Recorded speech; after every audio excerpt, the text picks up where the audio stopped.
If you have chronic pain and are contemplating suicide or want to help someone in chronic pain who is depressed, keep watching this video for recovery tips and resources from someone who has been there.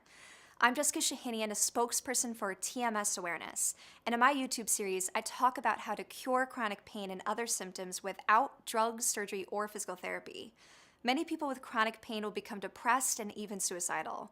You may have heard the quote, "Suicide is a permanent solution to a temporary problem." I hated hearing that quote, as it did nothing to actually help me feel better. To me, my chronic pain felt permanent. Even doctors thought it could be permanent. So to hear people dismiss it so lightly just made me feel further alone.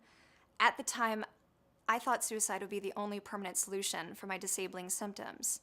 But there is another solution. I want to share my story because the point is I got better, and this information may help you get better too. I was a dancer since I could walk, and after graduating with my BFA in dance, I performed internationally. In the summer of 2013, while performing as a dancer and airlift for a well-known cruise line, I became disabled by multiple symptoms and had to be sent home for treatment. Doctors assumed my pain was from the 4 herniated discs and large cartilage tears in both of my hips. For 2 years, every medical treatment or lack of treatment just made me worse. The doctor said I would need multiple surgeries and still never be able to dance again. It got to the point where I couldn't function on my own, as my legs would sometimes collapse when I tried to walk and then stay numb for hours. I had multiple tests for colon cancer and other organ diseases because I had chronic intestinal bleeding and other dysfunctions. I kept having full-body tremors and massive anxiety attacks that resembled heart attacks. So the intense pain was far from my worst problem. Here's an example. On my way to an appointment with a hip surgeon, I had a sudden onset of cauda equina syndrome, which meant my legs collapsed, I was wetting myself, I had intense pain in my back with pain shooting down both legs, and the numbness in my groin was spreading fast. I came into his office sobbing, and he told me that he would schedule surgery within a week, but I physically couldn't get up to leave his office. His assistant had to help me hobble to the ER, which was in the same building, so by help I just mean that she took me onto the elevator to the ground floor and left me there. Without any physical exam, the ER doctor ordered 2 doses of liquid morphine. Perhaps you've had it. It's heroin, but stronger. I told them not to give it to me, wanting a solution for all of my symptoms, not an extreme band-aid for just the pain. But they gave it to me anyway. First, I passed out. Then I woke up only because my teeth were chattering, my heart was racing, and my body was convulsing so violently the gurney shook. This lasted for 4.5 hours. So there I was, all alone in a hospital room, thinking I was having a seizure from the superheroine while being unable to get the attention of any nurse. I genuinely thought I was going to die, so I called my mom on the phone. I needed to hear her voice and explain to her what was happening so that it was coming from me and not a hospital report stating, "To whom it may concern, patient came in with back pain and had an allergic reaction to the medication. Contact this number to schedule pickup of the body." Luckily, I didn't die. The narcotic didn't reduce my pain, but it did make me extremely nauseous. This made riding the subway home a difficult journey, even with the help of a friend. Despite my hip surgeon prescribing immediate surgery, I never heard from him again. None of the workers' comp case adjusters were ever able to get a hold of him or anyone at his office. And yet, this guy was reviewed as one of the top American orthopedists. I could barely get out of bed for a month. It hurt too much to be awake long enough to eat, let alone drink water. One of my doctors suggested a home nurse, but my workers' comp didn't approve it. Not only was I dangerously malnourished, I was bleeding an alarming amount from places you shouldn't be. I got a serious infection from the IV put in my hand for my second colonoscopy, just 8 months after my first colonoscopy. This was when my chest pain started. I was in such poor health that doctors made me stop physical therapy and hold off on surgery. I was in the middle of a guided relaxation exercise in my therapist's office when feelings of grief came up for my father, who passed away from colon cancer when I was 20. I started having symptoms of a heart attack. But I got to experience what it was like to be carried out into an ambulance in Times Square, wait in the ER for 6 hours, only to be given a piece of paper that said, "You had an anxiety attack. Try to reduce stress." The lack of responsiveness was infuriating. I remember having a follow-up appointment with my pain management doctor after my second steroid epidural injection, during which I answered his general questions. Are you currently working? No, I haven't been able to work since the injury. I can't stand or sit. What is your current pain level? It fluctuates from a 6 to a 10, currently a 6, but I'm really struggling with depression. Sounds great. See you in a month. And he was out the door. leaving me alone and bewildered. 7 MRIs later, my 20th doctor asked my workers' comp to schedule spinal surgery right away. Their response? Ending my medical coverage with no further explanation.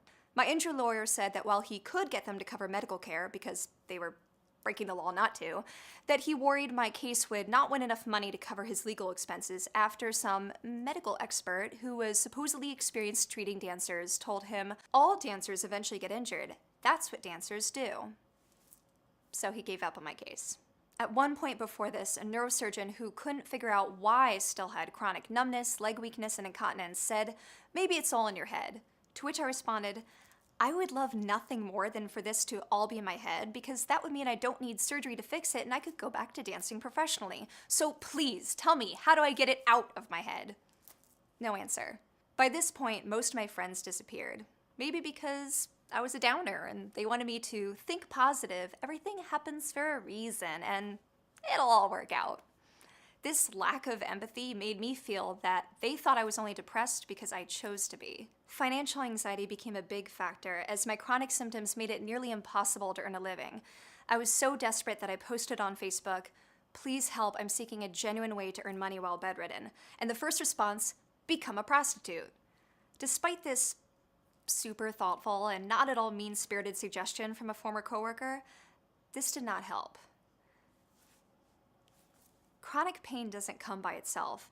It brings with it rage, anxiety, loneliness, and helplessness. This is why I became suicidal. So here's where it gets better. I learned about Tension Myoneural Syndrome and how stress and emotions can cause an array of chronic physical symptoms, and was cured within a week. Watch part 2 of this video to learn how I got better and how you can too. And now I want to share how I made a full recovery in a week. So there I was, after being disabled for 2 years and at the end of my rope, when an acquaintance recommended I read Healing Back Pain by Dr. John Sarno, whose research in the 70s discovered the real cause for why most people have chronic symptoms. While reading the book, I started having nearly every symptom at once and realized that he was right. My symptoms were not from an organ disease or structural abnormality. My symptoms were caused by stress, trauma, and repressed emotions. Within a week, all of my chronic symptoms went away. I no longer felt helpless, and the rage and anxiety began to fade.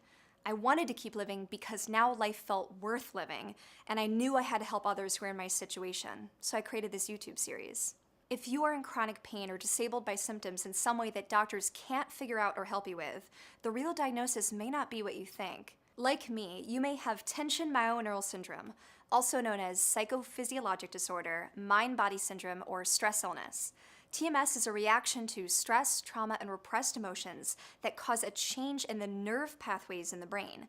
This leads to chronic disabling symptoms, like extreme pain, that can actually be cured without drugs, surgery, physical therapy, or alternative medicine. In fact, these body-focused treatments will cause TMS to continue and get worse by not treating the problem at the source and reinforcing false associations with things that aren't the cause of the problem. Awareness of TMS can relieve symptoms by improving your recognition of the power of past and present stressors in your life. This recognition will also help prevent future relapses of TMS as you comprehend and learn to cope with those sources of stress. This means that things which once hurt to do, like sitting, can stop hurting, and things that were impossible to do, like more strenuous physical activity, can be possible again. So here's what you should do now. Learn more by visiting ppdassociation.org and tmswiki.org, where you can find a directory of practitioners to evaluate if you have TMS. You can even start getting better from home by using the resources I provide in my YouTube series. Recovering from TMS is easy for those who are good at visualizing and communicating with their subconscious. For those that need more guidance, and it's okay if you do, you should just consult with a therapist familiar with the TMS approach. TMS practitioners excel at empathy and actually take the time to listen to their patients, describe not just their symptoms, but what is going on in their lives to get to the source of their symptoms to cure them. Please don't think that you have to fix everything in your life or suddenly become stress-free in order to reduce symptoms. My symptoms went away as soon as I fully understood what was, and more importantly, what was not causing them, and continued to think psychological, not physical. The less I gave into symptoms, the faster they went away. Then and only then did I have the capacity for the emotional work to cope with past traumas. You can and should take your time with that part.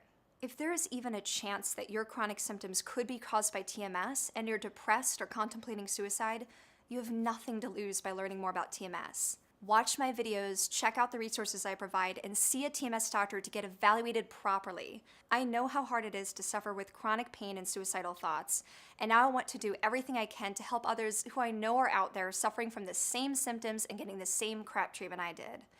There is another answer. TMS awareness can be the permanent solution you're looking for. Please share this video with anyone you know who is suffering with chronic pain and depression, and subscribe to my YouTube channel to learn more about Tension Myoneural Syndrome and what you can do right now to take back control of your life.